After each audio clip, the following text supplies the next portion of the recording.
Okay, can you see us both? Yes. Okay, keep it so that you can see both. Keep the plants and me, okay? Okay? Hi, welcome to Daddy Curb's garden. I wanted to take an opportunity to show you kind of what's going on with the tomato plants. The last time you saw them, they were in this cage, protected from the rats. Well, I'm pretty sure the cats have that under control. So, and it's time to transplant them. So I'm moving them out into containers, and I still have them marked by the clothespins. And I have a variety of containers that I'm putting them in based on just what I have available, recycled materials, things that people have given me, some other things that I have purchased or whatever. So I have some of these larger pots, square pots, some slightly smaller square pots, and also these are the propagating fabric pot bags. And then, come over here, Luke. So I also have these pots that are tall, sort of cone shape. They're similar to the containers, but it's a different brand. And I have those placed in this drink carrier. It's a transport for drinks. I think it's a beer or something. Anyway, so I have those started in here. I want to give you a quick look about how I'm doing that. It's no big deal, but just come in and zoom in right here. So I'm just putting a little bit of my soil mix down in the bottom of that, about halfway.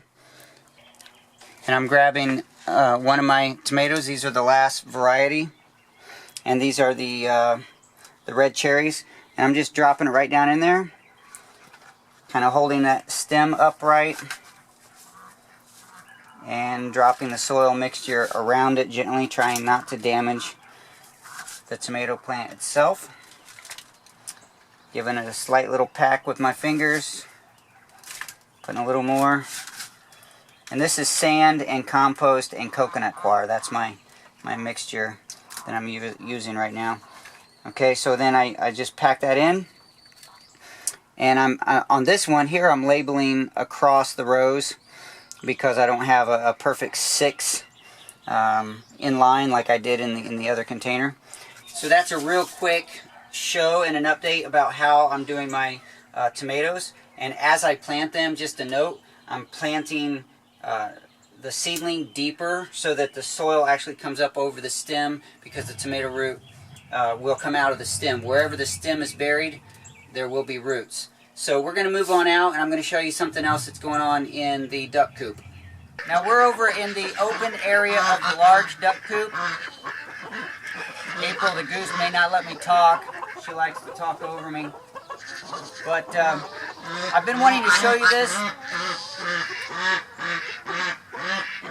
That's not April, that's one of the ducks. That's the runner duck. Sometimes they can get a little loud too.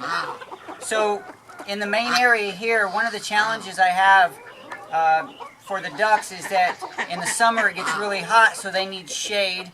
And also, you know, there's always a need for forage. They need to be able to eat something. So I thought it would be a good idea to plant a tree in here that would drop forage and also provide shade. And it just so happens that there's a ready source of water here too. Every night we're dumping out water from the chicken coop and also this container here.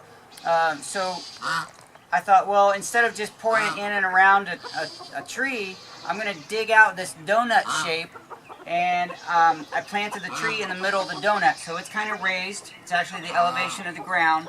And then there's this trench, like a moat, around the tree. So let me demonstrate. Every night this is what happens. So this is water that the ducks have soiled, and they can soil water really fast. This holds, I don't know, maybe 3 gallons of water. So every night we just dump it in here,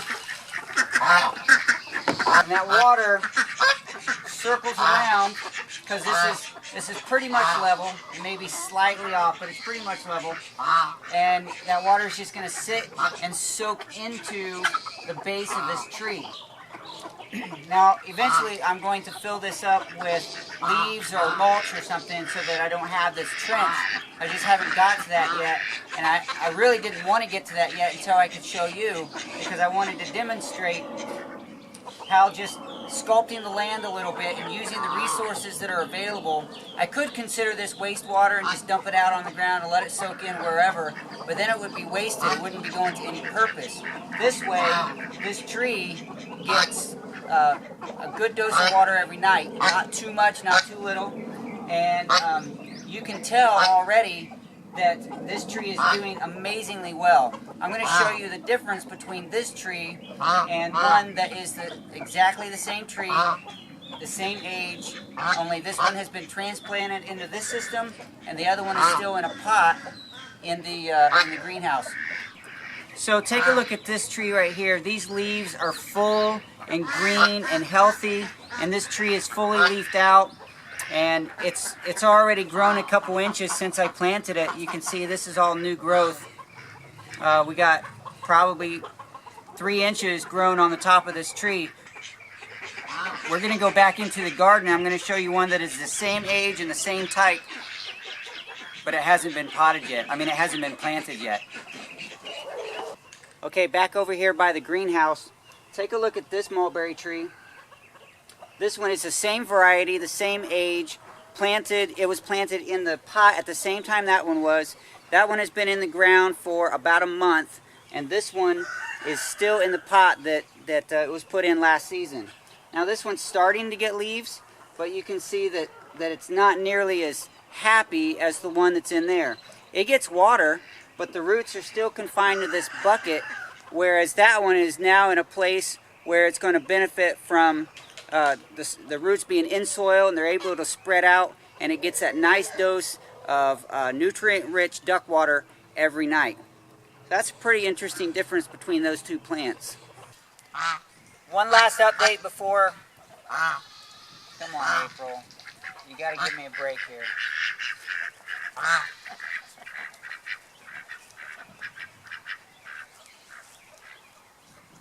One last update before I close this video. These are the potatoes that you saw me plant a couple videos ago, and the only difference here compared to what you saw already is that I had to lay this cage, this welded wire fencing over the containers because of my cats. Each of these, I guess, look like a little litter box. And I already found that they used a couple of them, and that's not how I want to grow my potatoes. So all of the potato pots are covered. These are not litter boxes. I want potatoes, not poops. So, okay, thank you so much for joining me here in the Daddy Kirp's garden. I appreciate you hanging out with me. Thank you for subscribing and liking the video. I'll talk to you soon.